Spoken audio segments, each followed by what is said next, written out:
Hello, I'm James Savundra and welcome to the Boxing Insider, where this week we're asking, is Chris Eubank Jr. a world level fighter?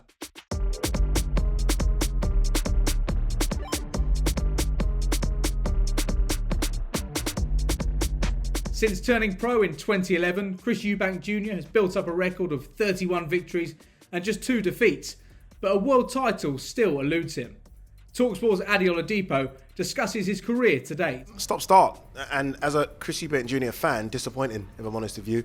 He has everything, or, some might say had everything. Maybe it's not there anymore, to become one of the best and biggest stars in UK boxing. You think of the name, obviously, the way in which he fights, it's always entertaining. He's Marmite. Some people like him, some people don't like him, but you're going to tune in to watch him just because you want to see him either win or lose, and that's a good thing. It's a good position to be in. I think of sort of a fighter back in the day like James DeGale, where people didn't want to tune in. He had all the talent, people didn't want to tune in. So Chris has got that. Look, he's had a couple of big fights and he's lost those big fights, Billy Joe Saunders and George Groves, and you're kind of like, okay, what next? Are we going to get a world title fight? Are we going to get a big name in the ring?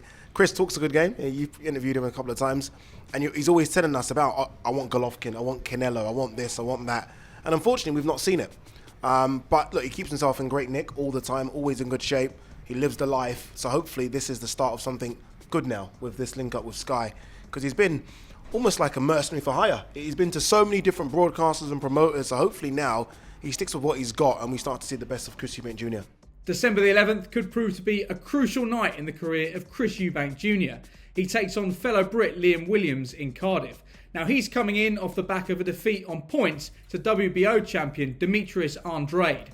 I've caught up with him ahead of this domestic showdown. Liam, great to speak to you here in London. How pleased are you to have this fight confirmed against Chris Eubank Jr.?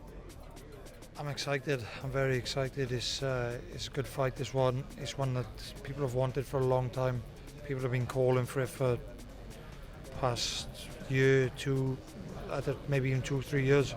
So, it's one of them. We don't like each other. It's a bit of a grudge match. There's a bit of needle there. And that's the kind of thing which gets the people excited in it. So, I'm excited too. And where does that dislike for him come from? It's just his personality. We come from very different worlds. He's a daddy's boy. He's had everything handed on a plate to him. I'm not saying I've had a very hard upbringing by any stretch, but I've always been looked after and been quite spoilt myself, really. But very different. I can imagine very different to what he's had. Silver spoon treatment, isn't it? So, it is what it is. I don't like him, and I'm pretty sure he don't like me. And the main thing is, the good thing is that we get to settle our differences on December the 11th in Cardiff. So, how good is Chris Eubank Jr.? Well, that's a question I put to former middleweight world champion Darren Barker. Yeah, he's a good fighter. He's good. He's good in an unorthodox sort of style. And what I mean by that is he neglects the jab. I think we've seen him using it a bit more since he's had Roy Jones in his corner. Roy Jones, we know, one of the greatest to ever lace up the gloves, and he'll be showing Chris Eubank Jr. how important it is to use the jab. The jab's the most important shot in boxing, and Chris had sort of neglected that in the past and relied on his work rate and pure aggression to sort of overwhelm opponents. I wouldn't say he's the biggest one-punch knockout artist, but he does put them together well. But I think with Roy Jones in his corner now, he's starting to box a little bit more. Didn't look great against Marcus Morrison last time out, not discrediting his opponent. So I think, he's going to have to be at his best to beat Liam Williams, who is a very good fighter. Trainer Shane McGuigan was in the corner for George Groves when he defeated Eubank Jr. in 2018. Well, I believe once he stepped up to world level, he's been found out. And then now moving back down to 160, he's 31, or I think he's just turned 32, Eubank Jr. has. So, it's now or never. He lives the life. He's a fantastic athlete. He's got great fitness. He's got a fantastic chin. But his fundamentals are a bit lacking. And I'm not sure, going off to a guy that's like Roy Jones Jr. that sort of got all of his success on just unbelievable raw talent. I'm not sure if that's the right person to be able to, sit down and dissect opponents and figure out game plans and sort of work on Chris Eubank and his attributes, because they're very different to what Roy Jones Jr. is. How about we ask the man himself? I'm not even going to answer that question. You know what I'm going to say about that. I've proved it time and time again. And yeah, in 2022 there will be a world title around my waist. That's for sure.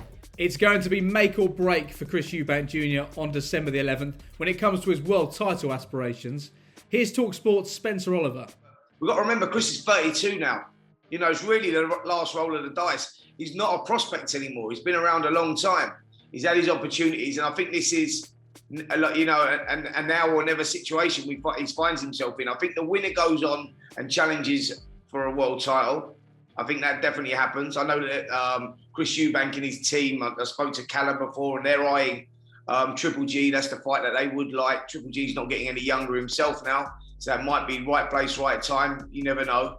So, if Eubank Jr. was to beat Liam Williams in Cardiff, then would he guarantee himself a world title shot? Well, here's his promoter, Kalle Sauerland. From Chris's point of view, do you almost see this world title eliminator? If he wins this fight, then does he almost guarantee himself a shot next year? Well, I think we both. One's sitting at number 1 in the world, and one's sitting at number 6 in the world. So for both of them, everything's on the line. Yeah, I mean, obviously Chris is ahead of being number 1 in the world at the moment in the rankings.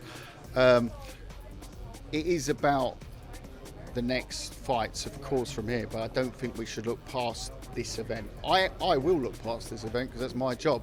You know, we have a big plan for May next year, and I'm working on that. That is the plan, yes. There's some big fights out there to be made. Not that this isn't a big fight, this is a big fight domestically, but we're talking about world level for a world title. There's some big fights that can be made in 2022, and this fight will set me up nicely for those opponents. So, is Chris Eubank Jr. a world level fighter? Well, there's some debate around that, but he can certainly silence a few doubters if he was to beat Liam Williams. And it's a make or break fight when it comes to his ambitions of finally becoming a world champion. We know that if he beats Liam Williams, then he's almost guaranteed himself of a world title shot in 2022.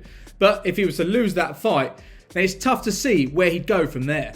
Make sure you check out our interviews in full and let us know what you think by leaving a comment below. Do you think that Chris Eubank Jr. is a world level fighter? And don't forget to like and subscribe so that you never miss an episode of The Boxing Insider.